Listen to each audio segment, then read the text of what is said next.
Hello, everybody, and welcome yet again to the hotspot. It is the Friday edition, and you all know this is my favorite show. And of course, it's an interesting sky because it's getting cloudy here.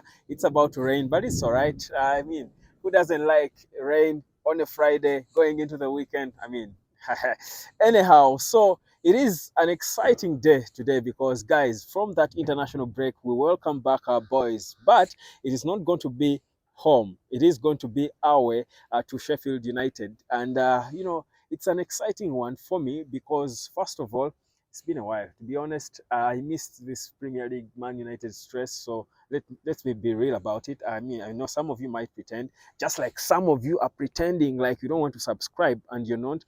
But subscribe right now, folks. Subscribe. Let's grow this Manchester United community. But anyhow, let's get into it. So Erik Ten Hag has been speaking to the press today before our game against Sheffield United, and it's been a good press conference. To be fair, I first of all liked his body language. He looked comfortable. He looked calm. I think the pressure was eased a bit. These breaks as well come in handy for some of these managers, to be honest, because imagine the pressure, the emotions he went through in that game, the last game. We played that we won miraculously against Brentford. I mean, look at the pressure, the swinging emotions, and all, and then how it turned out. He needed a break, to be honest. So I love that he looked calm in the press conference, but most importantly, I loved everything that he said because, first of all, okay, except one thing. Let me take that back. I don't like that Casemiro is not going to be playing this weekend. That he's injured, but it's not so serious. That's what I liked. It's not so serious. He will be available for the next games. He says it seems doesn't seem to be so bad. He was delayed in Brazil.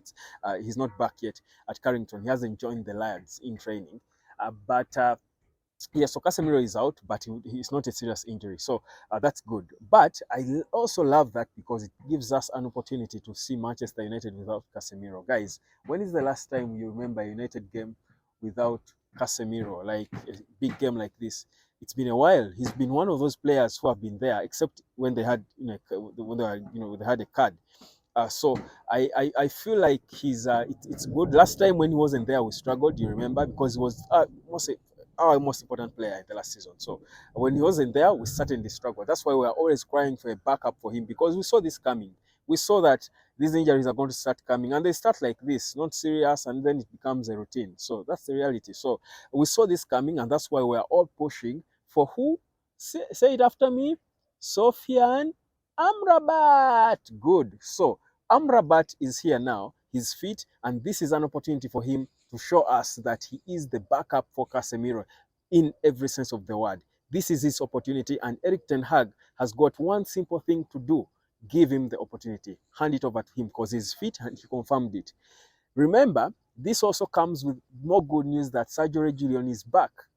Now, this we hadn't seen since Amrabat came, because since Amrabat joined United, he had to play left back for the most part. So we haven't seen him do the role he was brought here for. So this, for me, is a divine opportunity for us to look at a Manchester United that we dreamt of, with Andro Nana in between the sticks. Rafael Varane is fit. That's more good news for us. Varane is fit, and Ten Hag seems to be impressed with what he saw in training. So Varane is fit. Lindelof got issues in the midweek in Sweden and all, but he's back and ready to play. Of course, our backline looks decent. When Varane is there, it looks calm and decent. So you've got Varane in your backline. Martinez is out. Don't talk about him. Let's focus on those who are there. Martinez is out, but Varane is there. You've got Lindelof, probably he will be the one playing alongside him. You've got Sergio Reguilon on the left.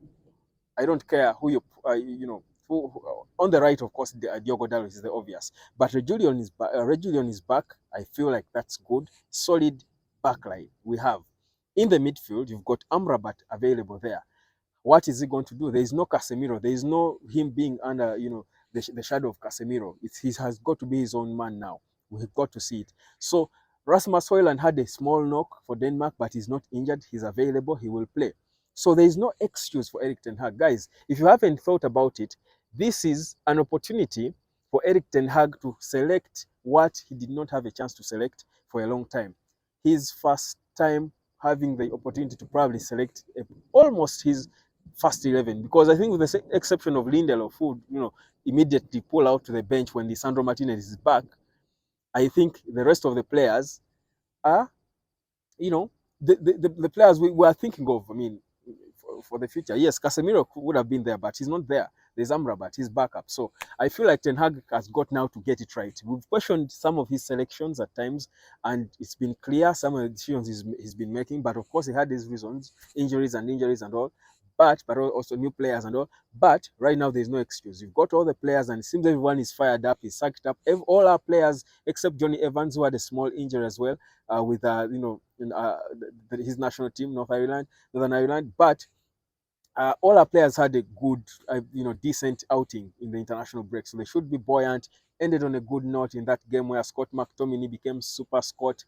So I feel like this should be one game we will be positive. There is no pressure of playing at home at Old Trafford. Amidst all the whatever is going on with the takeover and all. So guys, I mean, fam, there is a lot of energy to draw from for us as we go into this game. So that's why for me, I feel like this team, a newbie, and Erik Ten Hag has got a near 100% record against newcomers, if you didn't know that. So Ten Hag, rock bottom, they have got only 1 point since coming up. I mean, Newcastle obliterated them, walloped them 5-0, or the 8-0 or something. I mean, this is the team we should be bossing.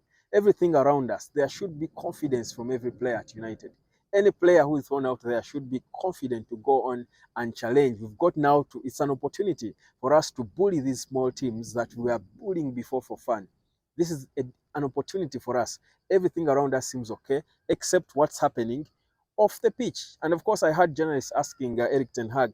To be honest, some of these journalists, I mean, ask questions that I'm anyway, someone asked Erik Ten Hag about of course, or the whole takeover, and of course, it comes to the heads of the players. I mean, I'm not saying that was a bad question, but I mean, it comes to the heads of the players. It's affect. I spoke about this here, that this whole takeover does not only get to the minds of we the fans. Even the players are human. They're even staff. They are more concerned about it. So that's why it's got to be over and done with.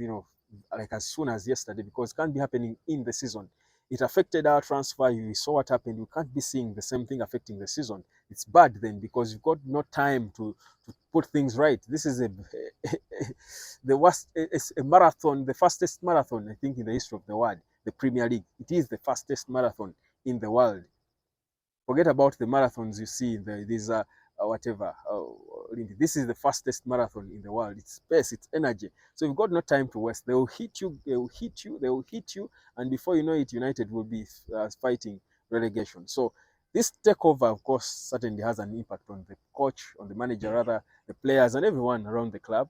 And they asked him about it, but of course, I liked how he responded, that his job is not, he has got nothing to do with that. It's none of his business. I love it, and I hope all the players have that mentality and focus on what they have got to control, and that is their performances. It's, of course, early good news. I've given you, I think, all the good news we have got. Our players back. It's a proper cycle. The manager seems fit. Everyone is okay. Training was good. It's away from home. Guys, it is going to be a good game, and I'm thinking this is going to be this is simply going to be our most comfortable win of the season. It's going to be an easy win over Sheffield United. They will be bullied and battered. I feel it might be the closest, not be the Newcastle walloping, but I think it will be close to what they got from Newcastle. That's what I think. But the players have got to do it. The players have got to play to my expectations. Anyhow, that's it. My name is Web Hotspot, guys. Thank you, of course, for subscribing. Was I almost forgetting? Was I? No, I wasn't. I saved that for last. So anyhow, so Manchester United, as the Premier League returns, has got a lot, a lot to be excited about. You know why? Because it's starting to rain. Isn't that a good sign? Catch you later. Subscribe.